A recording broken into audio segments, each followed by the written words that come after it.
Hello, मी आशिष बोलत आहे. आता हा डे 2 आहे आज कंटिन्यू करायचा कामाचा, फॉलोइंग डे 1 व्हिडिओ. तर आज काय काय झालं, आज तेवढं काम नव्हतं, त्यांची टीम सिलेक्शन वगैरे वेळ होता.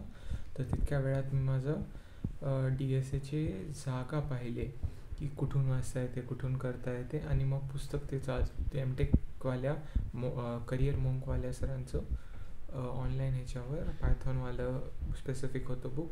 तेचं काही पेजेस अराऊंड 10 पेजेस वाचले असतील, 5-10 जास्त नाही पेजेस वाचले.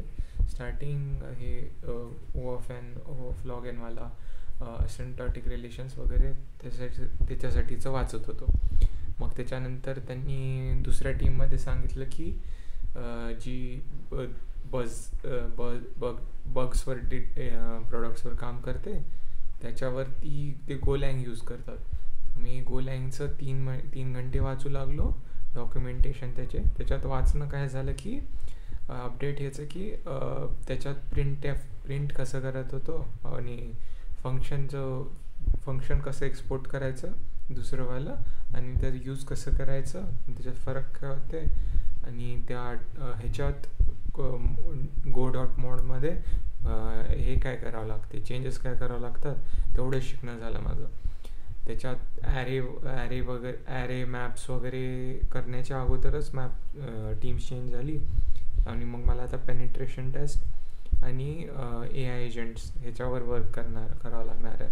उद्या मीटिंग आहे. तर आता पेनिट्रेशन टेस्टसाठी मी जे व्हिडिओ पाहिला त्याच्यावर त्यांनी रोडमॅप दिला की डेटा पहिलेवर वेब कसा फ्लो होते ते पहिले पाहावं लागेल, आणि डेटा कसा वर्क झाल्यावर बेसिक झाल्यावरच आपण पुढचं ते 3 घंट्याचे एवढे मोठे ते एक बिगिनर म्हणून असतात पण एक्सपर्ट लागते, त्याच्यात काय होतं कळणार नाही.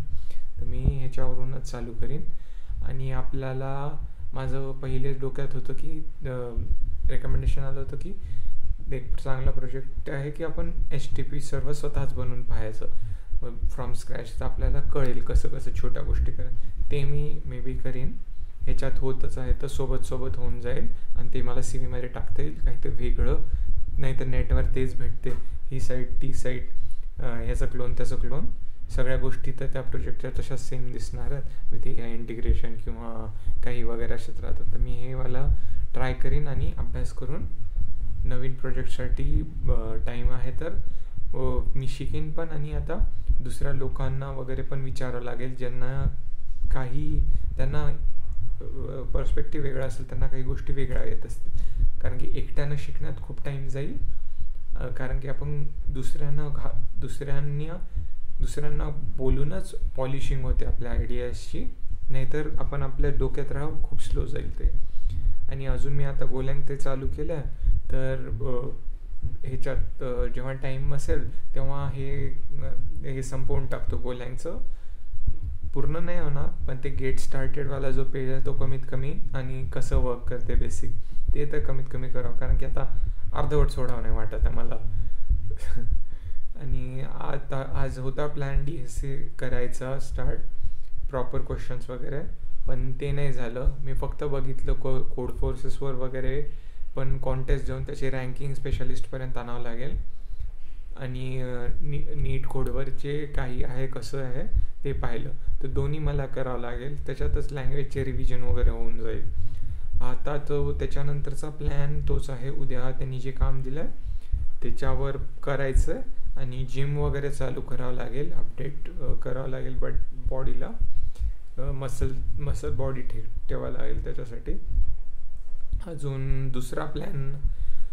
अजून एक एक्स्ट्रा ॲड करावं लागेल की मेडिटेशनचं मी सोडलं गेलं आर्ट ऑफ लिव्हिंगचं, पण मी वापस ते स्टार्ट करावं लागेल उद्यापासून. आज ते हे सोहम ब्रीदिंग नाही होणार, पण भस्त्रिका प्राणायामचे 10 करून झोपेन. ठीक, बाय बाय.